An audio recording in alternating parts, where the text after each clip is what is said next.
May nakita na naman ako ng patatas sa rep. Ayan, apat. So, alam mo, nilulutuin ko na naman to. Alam mo, mga hilig ako magluto eh. Okay, let's go! At ngayon naman ay magtatalpo na tayo ng patatas. So, tatalo pa na nga natin. Okay, ayun, nagtatalop na nga tayo. Mabilis tayo magtalop. Ayan, kasi pinasparbo natin. Kailangan natin pilisin kasi sobrang haba. Alam nyo naman yun. Yes naman po. At ayan nga. Dahil nakakita na naman ako ng patatas sa rep. Gutom na naman tayo. Magluluto na naman tayo. Alam nyo naman, puro luto tayo. Kung ano makita natin sa rep, kailangan natin pag-exploran. Okay. Ano pa kaya ang ating iluluto at makikita natin sa rep upang mailuto na naman natin? Sana may mga stock pa tayo sa rep.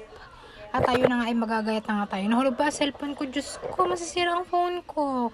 Okay, hugasan muna natin ang ating patatas. Then, maghihiwa na tayo. Maghihiwa tayo ng mabilis.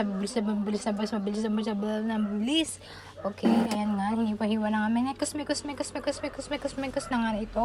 Kasi nga, nabuksan ko na ang kawali. Medyo mainit-init na. At ayan, nagsimula na akong magbukas at maglagay ng mantika. Then, ihuhulog na natin ang ating get na French fries o patatas. Okay, let's go. Sa mga may stock dyan sa rep, kaysa masira, iluto nyo ng iluto yan.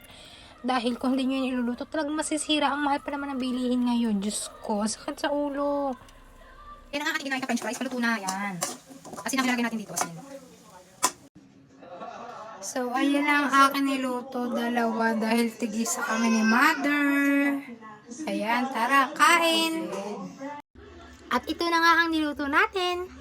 French fries na may ketchup. Asin lang ang lagay natin dito sa French fries. Ang sarap. Ano pa kaya naman ang rep? At iluluto ko na naman ulit. Thank you for watching.